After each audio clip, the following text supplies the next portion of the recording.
똥스님, 행복한 주말입니다. 질문 있습니다. 배포 옥션에서도 NPL 취급하시나요? NPL 하면서 제일 중점적으로 체크해야 할 사항은 어떤 게 있을까요? 또 개인도 가능하다는 얘기가 있던데 정말인가요? 라고 해주셨어요. 자, 일단 NPL이 무슨 말인지 모를 수 있는 분들이 있기 때문에 간단하게 설명을 드리자면 부실채권이라는 겁니다. 부실채권. 그래서 은행이 이제 여러분들이 집을 살 때 은행 대출을 받잖아요. 근데 3개월만 그 이자를 감당하지 못해도 은행에서는 바로 경매를 진행할 수 있습니다. 자, 그렇게 되면 이 채권은 어떤 채권이 되는 거죠? 바로 부실채권이 되는 겁니다. 은행 입장에서는 부실채권을 많이 보유하고 있게 되면 은행 평가가 안 좋아지고 또 때에 따라서는 굉장히 위험하게 안 좋은 군으로 분류돼서 은행의 어떤 인지도라든지 여러 가지 영향이 끼치겠죠. 또 위험하기도 하고요, 당연히. 그리고 그 돈을 제대로 못 받을지언정 빨리 예를 들어서 2억을 빌려줬어. 그러면 1억 7천에 파는 한이 있더라도 이거를 팔아가지고 그 돈을 또 누군가에게 빌려줘서 이자 놀이를 하는 것이 은행은 더 유리하기 때문에 항상 은행은 미래 가치가 있는 물건은 이 부실 채권을 팔려고 하지 않고요. 미래 가치가 있는 부동산의 담보 물건은 팝니다. 네, 이해되시죠? 네, 미래 가치가 약한 거는 그냥 다른 대부업체에 팔아버려요. 그래서 경매 진행 절차며 뭐며 나중에 배당받기까지 상황에 따라서는 1년이 걸릴 수도 있고 뭐 2년이 걸릴 수도 있잖아요. 그러니까 그 기간 동안 이 돈을 묶여 있는 것 자체가 손해이기 때문에 은행은 이런 행위를 진행하는 거예요. 이해되시죠? 자, 그래서 그래서 요런 거를 사는 사람들이 있어요. 근데 이제 일반 사람들은 못 사는데 대부업을 가지고 있는 법인이 매입이 가능합니다. 옛날에는 일반 사람 사는데 지금은 안 돼요. 자, 그러면 그 대부업 법인을 내려면 여러분들이 일단 5억이라는 자금이 있어야 돼요. 그래야 낼 수 있어요. 근데 개인들이 5억이 없이 시작하는 분들도 많이 계시기 때문에 개인들이 어떻게 하는 거냐면 그런 대부업을 갖고 있는 사람들한테 한 수수료 뭐 5%가 됐든 몇 %가 됐든 그 이익에 대해서 줄 것을 약속하고 그 다음에 빌려가지고 그 대부업을 빌려서 이렇게 진행하는 경우들이 있어요. 자, 그러면 여기서 중요한 포인트는 뭐냐면요. 이런 걸 매입할 때에는 반드시 그 물건이 입찰 날짜가 언젠데 이게 얼마에 낙찰될 것 같은지 그 부분에 대해서 내가 확신이 있어야 돼요. 그래야 이 정도 이익이 될 수 있으니까 나는 요 정도의 매입을 해야지 이런 어떤 그 마지노선이 결정이 되지 않겠습니까? 그죠? 예를 들어서 이런 거죠. 어떤 아파트야. 야, 요게 경매로 나오게 되면 6개월 후니까 그때는 금리도 떨어질 것 같고 지금보다는 아파트 시장이 좀 오를 것 같아. 그래서 한 4억에는 낙찰이 될 것 같은데? 그럼 우리 채권이 3억이니까 3억은 순서를 보니까 배당 순서를 보니까 배당 순서도 알아야겠죠? 배당 순서를 보니까 우리가 충분히 3억은 다 받을 수 있겠는데?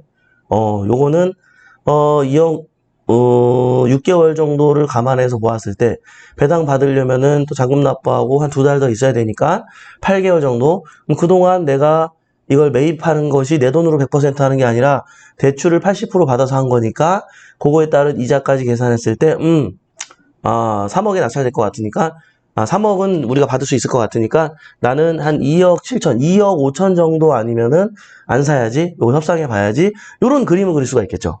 이해되시나요? 그래서 반드시 이 물건이 나중에 얼마에 낙찰될 것 같은지가 되게 중요해요. 예, 그거를 분석하고 들어가야지. 내가 사온 거는 2억 5천에 사왔는데 정작 뚜껑을 열어보니까 내가 2억 2천밖에 못 가져가. 이거는 우리한테 좋은 방법이 아니겠죠.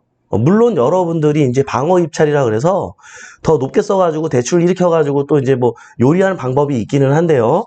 일단 기본적으로 우리가 단기간 내에 수익을 낼 수 있는 방법이기는 한데요.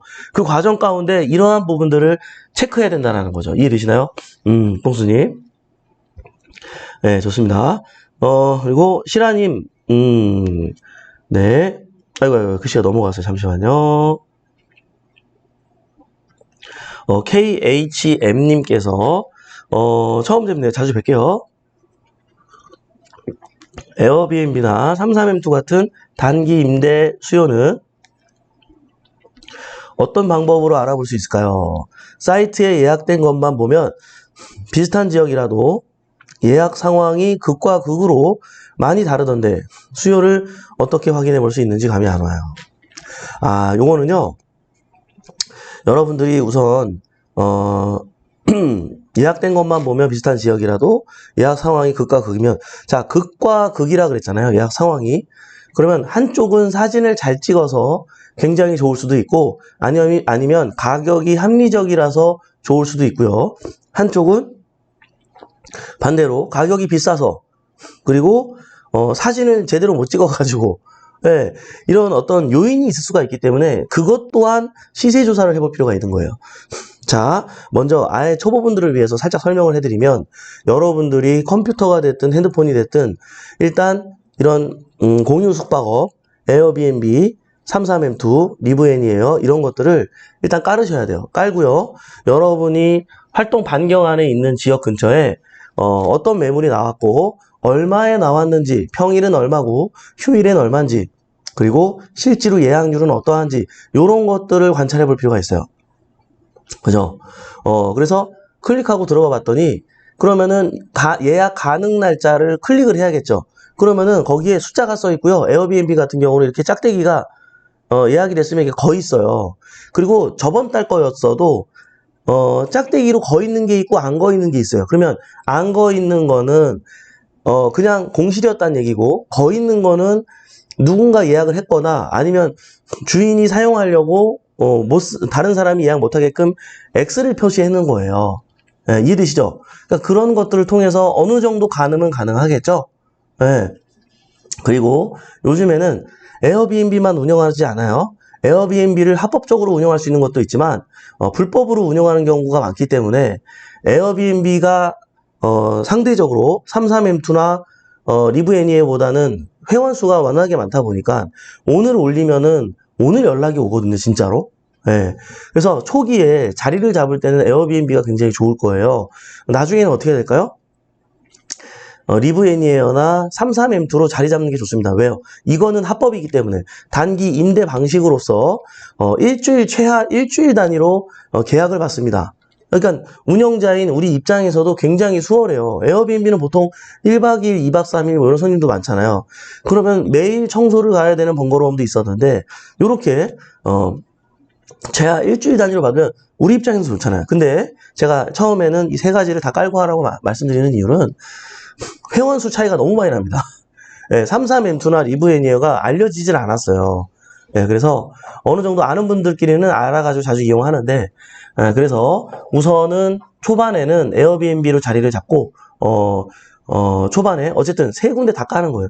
아까도 얘기했죠. 같은 지역인데도 국가 극이라 그랬죠. 이게 아마 그 사람은 에어비앤비만 공고를 올린 게 아니라 네이버 플레이스라든지 33M2, 리브애니어 이런 데 다 올렸을 거예요. 그러니까는 여기서 유입되는 게 딱 발생할 때마다 예약이 잡히니까 밑줄을 그으면서 그만큼 마케팅이 잘 돼 있으니까 이분이 그럴지도 몰라요. 이해되시죠? 그리고 에어비앤비 특징은 뭐가 있을까요? 사진을 잘 찍어야 된다. 사진. 사람들은 사진을 보고 선택하기 때문에 여러분이 조금 돈이 들어가더라도 전문가한테 맡겨가지고 진짜 멋지게 좀 찍어서 올릴 필요가 있어요. 잡지의 한 장면 있죠? 그런 느낌이 나게끔 올려야 되고요. 그리고 아무데나 빌리려고 하지 말고 그 건물에서 가장 뷰가 좋은 곳을 기다렸다가라도 여러분들이 거기를 구해가지고 하는 게 유리하다. 예.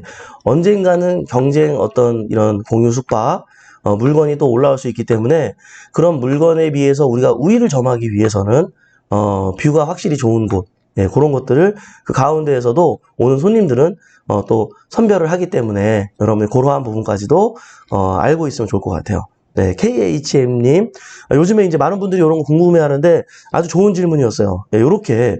그리고 가끔가다 어느 지역이 돈이 되나요? 이런 질문을 많이 받는데요. 어느 지역, 뭐, 나름대로 있긴 있는데요. 이게 지역을 막론하고 내가 어떻게 마케팅을 하느냐에 따라서 이게 완전히 천지차이인 것 같아요. 저희 회원님도요, 똑같은 데 하는데, 어떤 분은 한 달에 200 벌어요, 순수입으로. 근데 어떤 분은 60만 원 벌어. 그렇죠? 물론 60만 원 버는 것도 땡큐인데, 자, 기왕이면은, 아니, 같은 장소인데 왜 누구는 200 벌고 누구는 60 버냐고. 문제가 있다니까요. 그죠? 뭔가 잘못하는 게 있다니까요. 그런 것들을 전문가에게 물어보면 진단을 받으면서 하면은 된다. 꼭 완벽하게 특정한 지역, 물론 뭐 특정한 지역 있어요. 나름대로 있는데, 예, 저희가 보니까 전국적으로 저희 회원님들이 많이 하고 있거든요. 근데 나름대로 다 돈이 되더라고. 진짜로. 예, 나름대로 다 돈이 돼요. 그래서 여러분들이, 아, 그렇구나. 라는 것을 이해하고, 그리고, 무엇보다도, 물론 60만 원 버는 분은 200만 원 버는 분보다는 안 좋지만, 그게 중요한 게 아니죠. 아무것도 안 하는 사람보다는 60만 원 버는 분도 엄청 훌륭하신 거죠. 저희 회원님 한 분은 석촌호수에서 이제 요걸 운영했었거든요. 그 곤치에 있는 건물 가지고. 그때 그거 했을 때는 한 60 벌었대요, 60. 월 순수익. 아, 근데 너무 적어가지고, 어차피 노동력은 비슷하게 들어갈 텐데, 아, 좀 더 많이 좀 예약되고 또 좀 더 이게 좋은 데 없을까 하다가, 이제 수서 쪽으로 갔거든요. 예. 그 삼성병원에 이제 오는 손님들 병간호하느라고 이제 그런 분들이 많이 묵으세요. 막 한 달씩, 일주일씩 또 본인 치료하려고. 예. 지방에서는 큰 병원이 없으니까 많이들 올라온단 말이에요. 근데 상대적으로 여러분들도 알겠지만 수서 근처에 뭐 아파트가 많지 뭐 변변치 않은 게 있나요? 그죠? 그러다 보니까 일원동 쪽이라든지 이런 데 그런 수혜를 좀 받고 있는데, 그리고 옮기고 나서는 이제 한 150 번단 말이에요.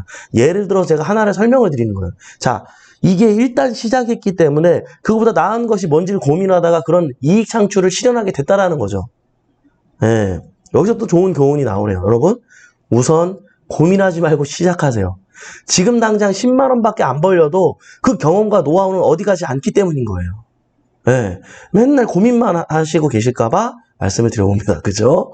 여러분, 되게 중요한 거예요. 네. 하하님, 공매, 기타 일반 재산, 주거용 물건에서, 공매, 주거용 물건에서 토지거래 허가구역은 토지거래 허가를 득한 후, 매매계약 체결하고, 실입주를 해야 하는 건가요? 아, 자, 토지거래 허가구역은 실입주해야 되잖아요. 그죠? 근데 이게 경매로 낙찰받거나 공매로 낙찰받는 거는 안 해도 돼요. 안 해도 됩니다. 토지거래 허가구역에 해당되지 않고 여러분들이 마음대로 요리할 수 있어요. 그러나 여기 이 회원님이 뭘 알고 물어보셨네. 이 화님이 공매 가로 열고 기타 일반 재산이라고 그랬잖아요. 이거는 토지거래 허가구역을 반영받습니다. 이해되시죠? 그러니까 뭐가 안 되는 거냐? 경매는 다 토지거래 허가구역 신경 쓰지 않고 낙찰받아서 내 맘대로 해도 돼요. 자, 공매는요, 압류재산만 내 맘대로 해도 돼요. 나머지는 기타 재산, 기타 일반 재산들, 뭐 국유재산이 됐든, 뭐 여러 가지 재산도 또 있잖아요. 응? 그런 것들은 토지거래 허가구역에 영향을 받습니다. 이해되시죠? 자, 근데요, 공매를 보다 보면은, 전체 물건 중에 한 80%는 압류재산이에요. 네, 그러니까, 아, 그렇구나. 라는 걸 이해하고, 여러분들 보시면 좋을 것 같아요. 네. 자, 맘맘님. 선순위 전세권 설정. 16년 12월 2일이고요. 말소 기준 권리. 그리고 전세권 설정자가 경매 신청했어요. 전입신고 16년 12월 6일 확정일자, 전입신고도 했네, 이분이. 미배당 요구, 배당 요구는 안 했고요. 21년 12월 24일 경매 신청일, 배당 요구 종기일 20년 3월 8일. 이 경우 임차인은 대항력이 있는 건가요? 미배당 금액 낙찰자 인수되나요? 말소기준 권리 다음 근저당은 17년 7월 18일입니다. 네. 자, 전세권 설정만 있고 전세권자가 경매 신청을 했잖아요. 자, 요것만 있었다면 어떻게 되는 거예요? 낙찰을 받고 낙찰자가 이 전세권자가 못 받은 돈에 대해서는 책임질 필요가 없습니다. 네, 그런데 이분이 전입신고도 해놨잖아요. 그러면 전세권 설정과 관련된 권리상에서는 우리가 어떤 이 사람의 책임은 이제 끝나지만 전입신고를 하는 순간, 예, 전입에 대한 어떤 임대차 보호법 기준에 의해서 못 받은 부분에 대한 거는 어때요? 같은 사람이잖아요. 같은 사람. 전세권 설정자나 전입신고자나. 그죠? 네, 같은 사람이기 때문에 앞서서 만약에 말소기준 권리가 이 은행 근저당이 지금 여기 써 있어요. 뭐라고 써 있죠? 어디 갔어? 예, 17년 7월 18일이 아니라 뭐 한 15년도였다면 어차피 대항력이 없기 때문에 신경 안 써도 되지만 이거는 본인이 전세권자가 본인이 전입한 거잖아요. 그러니까 이 부분까지 인정이 된다라는 거. 그래서 어때요? 못 받은 돈에 대한 거는 낙찰자가 책임져야 돼요. 예, 이거 이해하고 들어가야 돼요. 그냥 들어가면 이거 전세권자가 경매 신청했으니까 책임 안 져도 되는구나 라고 들어가면 안 됩니다. 자, 또 똥스님 컴퓨터랑 모바일 같이 새로 고침해봤는데 모바일이 빨리 뜨네요. 1등 댓글 하신 분들은 참고하세요. 아, 그래요? 그래요. 이렇게 또 깨알 팁을 감사합니다. 자, 아이고, 글씨가 넘어갔어요. 잠시만요.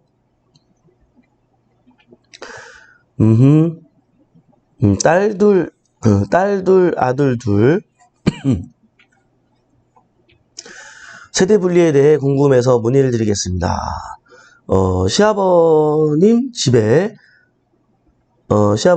남편, 아이들, 며느리 이렇게 같이 살고 있는데, 세대주는 며느리로 되어 있습니다.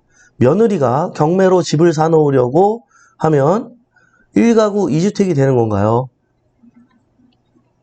그러면 세대 분리를 하는 게 낫다라고 하는 사람들이 있어서 어떻게 하는 거에 좋은 것인지.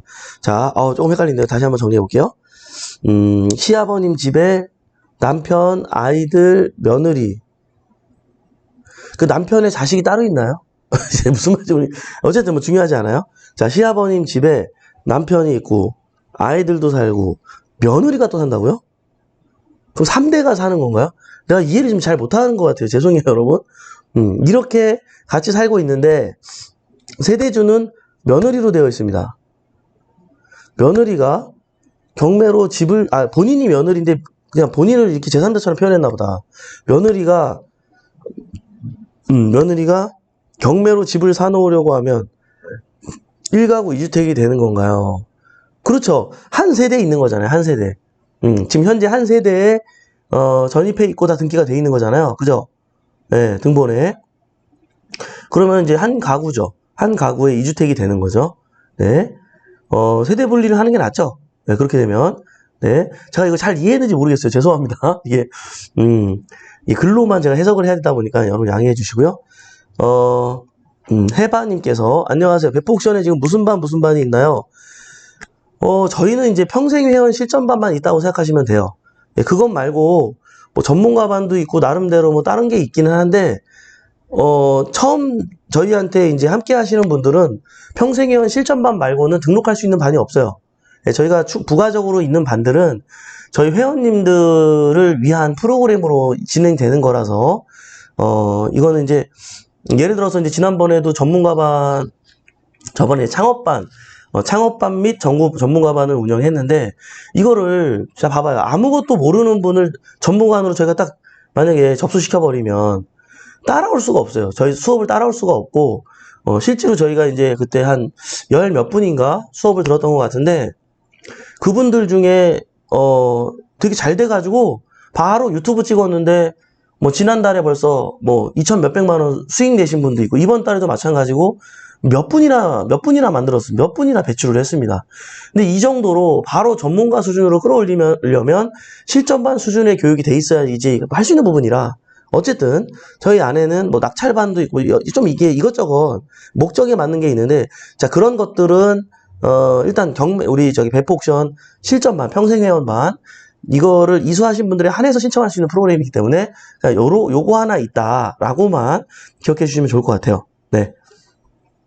자, 신단다님, 네, 나래님, 처음 듣는 이름들이 되게 많네요. 반갑습니다. 배프에 공매 강의 볼 수 있는 게 있다고 하셨었는데, 이건 유료 강의들은, 이런 유료 강의들은 회원들만 볼 수 있는 거죠? 예, 회원들만 볼 수 있어요. 매일매일 잘 보고 있는데, 출근길 운전 중이라 글을 못 달아요. 감사해요. 아, 그랬구나. 예, 나래님 환영합니다. 예, 자주 뵙겠습니다. 네, 우아님. 안녕하세요, 멘토님. 동생네 아파트가 경매당할 처지입니다. 차주이면서 소유주인데요.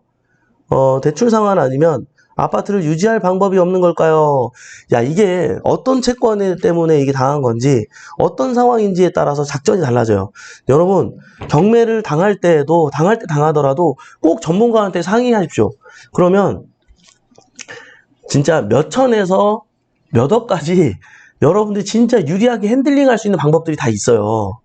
예. 이게 당할 때 당하더라도 여러분 간단하게 얘기 하나만 예를 들어서 하나 해줄게요. 임차인이 있어요. 임차인인데 내가 경매를 당했어. 예. 그럼 1억이야, 1억. 1억인데 내가 경매를 당했어요. 임차인인데. 그러면은 거기가 이제 그 동네가 그 소액 임차인이 9,300만 원까지만 소액 임차인이에요. 그럼 나는 소액 임차인이 아니다 보니까 최우선 변제금인 뭐 한 2,300인데 그 당시 기준으로 2,300인데 2,300을 어떻게 받을 수 있어요, 없어요? 그거라도 최우선 변제라도 받을 소액 임차인이 아니기 때문에 못 받아요. 그러면 어떻게 그냥 넋 놓고 있을 게 아니라 어떻게 해야 돼? 내가 빨리 주인 만나가지고 알았어요. 예, 일단 당신이 망한 거고 자, 지금 계약서 좀 다시 씁시다.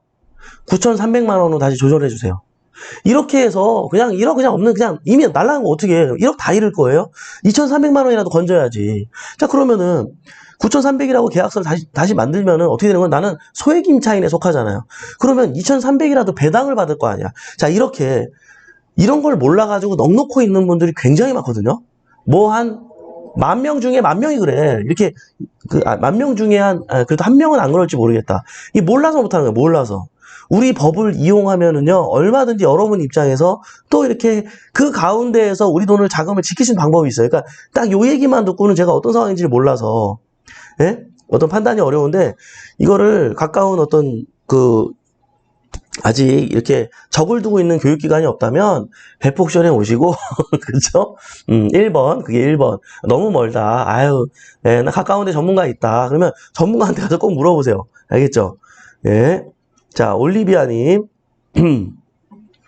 질문이요. 정말 소득 안 보고 경락잔금 대출 70% 나올까요? 네, 소득을 안 본다고요? 네, 소득을 보죠. 요즘에 DSR이라든지 DTI라든지 여러 가지 상황을 보고 고려하잖아요. 그죠? 예.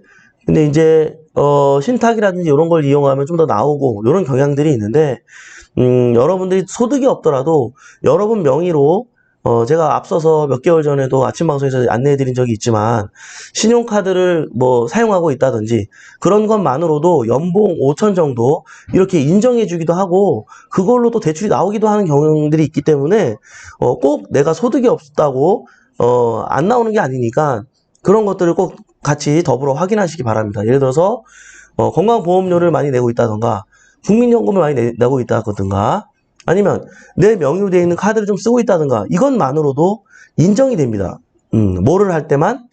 담보대출을 받을 때만. 신용대출 받을 때는 인정 안 돼요.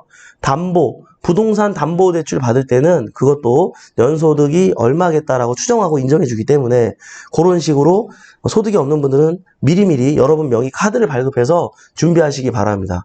예를 들어서 한 1년에 한 3천 정도 쓴다. 2천 몇백 쓴다. 그러면은 연봉 5천 이상인 사람으로 분류하는 걸로 알고 있어요. 제가 몇 개월 전에 여러분들 그 표 보여주면서 설명해 준 적 있잖아요. 네, 그런 내용을 참고하시면 좋을 것 같고요. 네, 그렇습니다. 자, 심유진님, 멘토님, 농지연금을 위해서 농지대장을 300평 이상 준비하려는데, 가지고 있는 전이 250평인데, 또 다른 농지로 채우면 될까요? 그쵸? 예. 보통 영농 경력이 필요한 거잖아요. 자, 그러면 우리가, 지자체 영농 경영 계획서를 제출하거든요. 그러면 영농 경영 계획서를 제출하려면 1,000제곱미터가 넘어야지 영농 경영 계획서를 제출을 해요. 자, 그럼 영농 경영 계획서를 제출해야 영농 경력을 5년 동안 쌓은 것을 인정해 주기 때문에 250평으로는 1,000제곱미터가 안 되기 때문에 안 되겠죠? 그래서 인접토지의 어떤 그런 거를 같이 합쳐가지고 그 부분에 대해서 지자체에 얘기를 해야겠죠. 얘기를 해서 그렇게 풀어갈 수 있었으면 좋겠다. 이해되시죠? 그래서 이게 1000제곱미터로 인정해주는지를 확인하고 진행을 하면 되겠죠. 이해되시나요? 네, 그렇습니다.